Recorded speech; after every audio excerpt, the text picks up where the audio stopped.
Hi friends, எல்லோரும் எப்படி இருக்கீங்க? நல்லா இருக்கீங்களா? இன்றைக்கி நான் ஒரு முக்கியமான ஒரு கோயிலை பற்றி தாங்க சொல்ல போகிறோம். இந்த கோயிலை நான் போயிருந்தேன், ரொம்ப அழகாக இருந்து அதை பற்றி சரி உங்ககிட்ட ஷேர் பண்ணலாம் அப்படின்னு ஷேர் பண்ணுறேன். இந்த கோயிலோட பேர் என்னன்னு பார்த்தீங்கன்னா விஸ்வாமித்ர மகரிஷி கோயிலுங்க. இது எங்கே இருக்குதுன்னு பார்த்தீங்கன்னா விஜயாபதிங்கிற இடத்துல இருக்குது.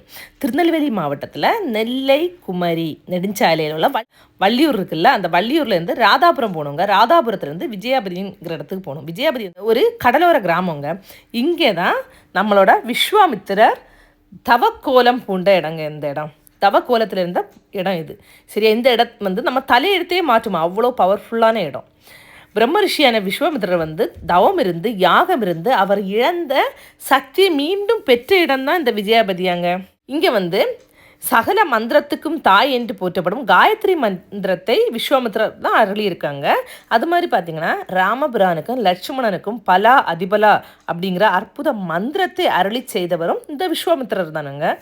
முனிவர்களின் ராஜரிஷி என்று அழைக்கப்படும் விஸ்வாமித்திரர் வசிஷ்டர் வாயாலேயே பிரம்மரிஷி என்னும் பட்டத்தை பெற்றே தீர்வேன் அப்படின்னு தவம் இருந்த இடம்தான் நம்ம இந்த விஜயாபதிங்க. அப்புறமா பார்த்தீங்கன்னா யோகிகள், சித்தர்கள், முனிவர்கள் எல்லாருமே இந்த இடத்துல தவம் செஞ்சதுனால தான் இந்த இடத்துல கோயிலை எழுப்புனாங்க.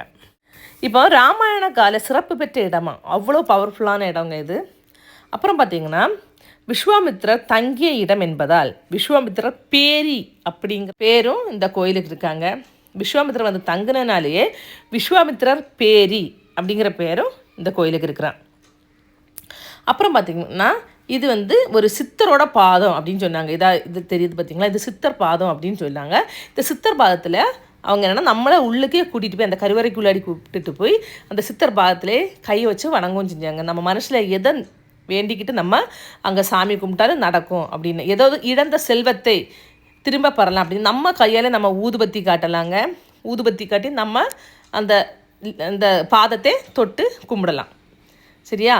அப்புறம் பார்த்திங்கன்னா விஸ்வாமித்திரர் பிரதிஷ்டை செய்த சிலைகள் பற்றி கேள்விப்பட்ட விஸ்வாமித்திரர் இங்கே தவம் பண்ணி நிறைய சிலைகளை பிரதிஷ்டை பண்ணியிருக்காங்க. இதை பற்றி கேள்விப்பட்ட பாண்டிய மன்னன் என்ன பண்ணாங்கன்னா இந்த இடத்துல கோயில் கட்டிட்டாங்க. கோயில் கொட்டி பாண்டிய மன்னனோட சின்னமான அந்த மீன் சின்னத்தையும் என்ன பண்ணிட்டாங்க, உள்ளுக்கு கோயிலுக்குள்ளாடி பொறிச்சிட்டாங்க. பௌர்ணமி அன்னைக்கு பார்த்திங்கன்னா இங்கே 27 அபிஷேகம் நடக்குமாங்க. அன்னைக்கு அந்த 27 அபிஷேகம் நடக்கிற அன்னைக்கு நம்ம சாமி கும்பிட்டு எதை வேண்டுனாலும் கிடைக்குமாங்க. நம்ம என்ன பொருள் இருந்தாலும் அந்த பொருளை அந்த கடவுள் நம்மளுக்கு மீட்டு தருவாங்களாம் பௌர்ணமி அன்னைக்கு அந்த பூஜையில் நம்ம கலந்துக்கிட்டா. அப்புறம் பார்த்திங்கன்னா இந்த கோயிலுக்குன்னே ஒரு ஸ்பெஷல் நேம் என்னென்னா இழந்ததை மீட்டு தரும் விஸ்வாமித்திரர். ஓகேவா? அதனால் நீங்களும் உங்களோட பணம் செல்வம் எது இழந்தாலும் இந்த கோயிலுக்கு போயிட்டு வாங்க, உங்களுக்கு நல்லதே நடக்கும். நன்றி.